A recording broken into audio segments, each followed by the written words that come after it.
Okay, I know this one is a very controversial one, and I really want to lay this out for you because one of the challenges that we have with sunscreen is it has chemicals in it. So please make sure you are getting the chemical-free sunscreen if you're doing sunscreen. And the important part of chemical-free sunscreen is it is the kind that when you rub into your skin, it takes forever.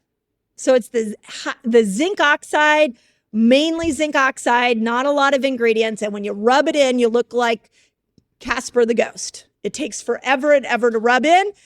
Typically, you have a healthy, good sunscreen if you're doing that.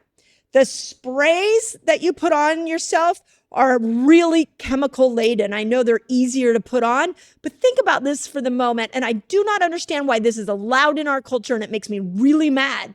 But we spray chemicals on ourselves and then we go out and heat those chemicals up.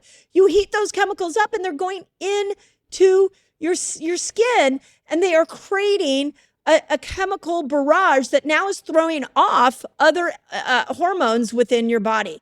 So please, if you're going to wear sunscreen, make sure it's the healthy kind. But the sunscreen is going to block the vitamin D synthesis, which is why you need to make sure that you get this early morning sun where you're not getting a sunburn, but you're getting enough vitamin D. So 10 minutes if you're pale, 20 to 30 minutes if you are darker skinned, and you're going to have to find that sweet spot of what works the best for you. Now, I will tell you that for me, and I'm super proud to say that I just got a full mole check. Everything is totally great. I have no signs of skin cancer. I go out for a 20-minute walk in the middle of the day every day. And I do it for my vitamin D. Now, obviously, I don't do it in my birthday suit.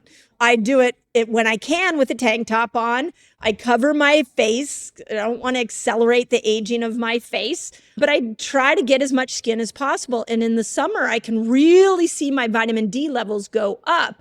Whereas in the winter, it's a little colder. I can't do that. I live in California, so I'm lucky to live in a climate that allows me to not have to bundle up all the time.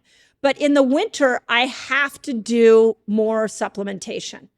And I'll leave my favorite vitamin D supplement in my clinic. When COVID first came out, we did a whole test of different vitamin D supplements. And this vitamin D by Systemic Formulas, it's a liquid. I'll leave it in here. I keep it by my desk. I have a bottle by where I brush my teeth. So I always do a dropper full. And we saw that this one had the most consistent upswing in vitamin D levels.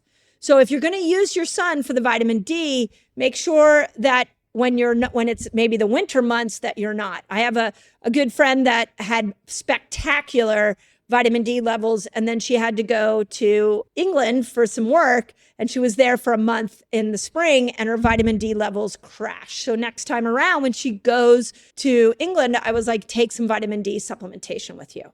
Now, there also is the fatty fishes. These are your mackerels, your sardines. In my new book, Eat Like a Girl, I have some amazing sardine tostada recipes that you can check out that will also help you add in through food some of this vitamin D.